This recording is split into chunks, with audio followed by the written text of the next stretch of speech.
Artifacts looted by the British in the colonial era have been returned to Ghana and are already on public view.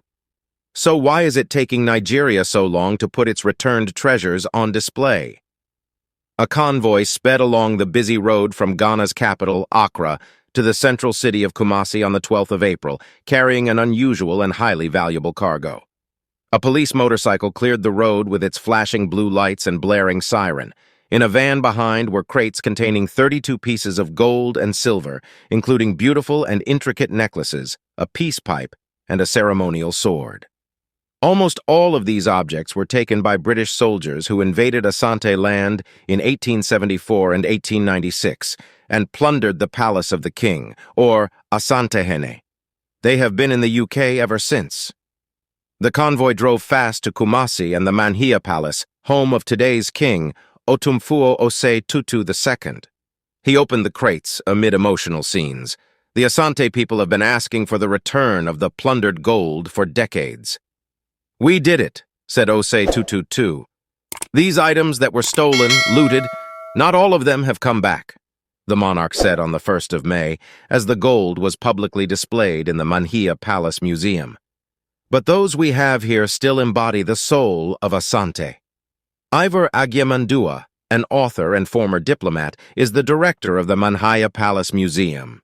He was also in that convoy, anxious nothing should go wrong.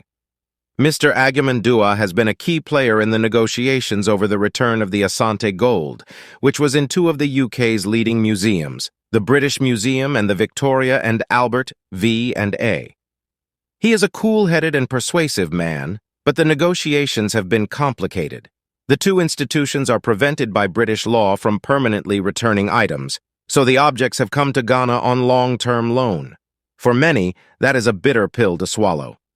Kwate Owu, a celebrated Ghanaian filmmaker who was at the ceremony in Kumasi on the 1st of May, made his name in the 1970s with his documentary You Hide Me, which lambasts the British Museum for hoarding African treasures. An armed robber comes into your house, mows down your family and grabs your valuables, and comes back later and says, "Okay, you're making noises. I'll give this back as a loan." Mr. Owu told me, deeply unimpressed by the British terms. Mr. Agyemangua understands these emotions. His own great-grandfather was exiled by the British during the Anglo-Asante Wars, but is confident the Asantehene chose the right path. "We've been talking about this for 50 years and nothing happened. If we couldn't find a middle way, we'd have just continued with this stalemate," he argues. There are obvious similarities between the British pillaging of Kumasi and another notorious episode in West African colonial history, the sacking of the Palace of the King, or Oba, in Benin City in 1897, in what is today Edo State, southern Nigeria. That was when the British took the Benin Bronzes, thousands of brass castings and ivory carvings, which are at the forefront of the debate around looted artifacts in Western museums. Nigeria has had some success in its campaign for the return of the bronzes. In 2022, the German government announced the transfer of ownership of some 1,000 Benin Bronzes.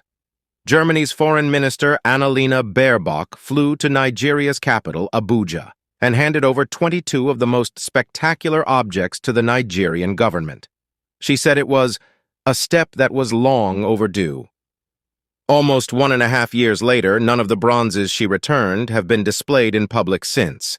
They, and others which have trickled back from museums in the UK and the US, are in secure storage, while 2 are in the Oba's Palace in Benin City. A government official promises a display soon, but would not specify when. Nigeria's National Commission for Museums and Monuments, NCMM, and the Oba's Palace have had disagreements over the ownership of the Benin Bronzes. A much-discussed Benin Royal Museum is yet to materialize. The NCMM is concentrating its limited resources on building a new storage facility in Benin City, which it says will be impregnable, to allay concerns that returned items may be less secure in Nigeria than in Western countries. Another Benin City project, the Museum of West African Art, MOWAE, supported by the local governor Godwin Obaseki, is due to open in November, but has stepped back from any public discussions about the bronzes after disputes with the Oba. Some museums in the UK and US that were on the verge of transferring ownership of their Benin Bronzes are now hesitating, confused by Nigeria's internal divisions. The Benin Dialogue Group, which brings together Nigeria and Western museums to discuss the bronzes, was due to meet this month. It has postponed that meeting until 2025. There are mitigating factors. Nigeria's elections last year and the subsequent drawn-out appointments of ministers and a new head of the NCMM have caused delays.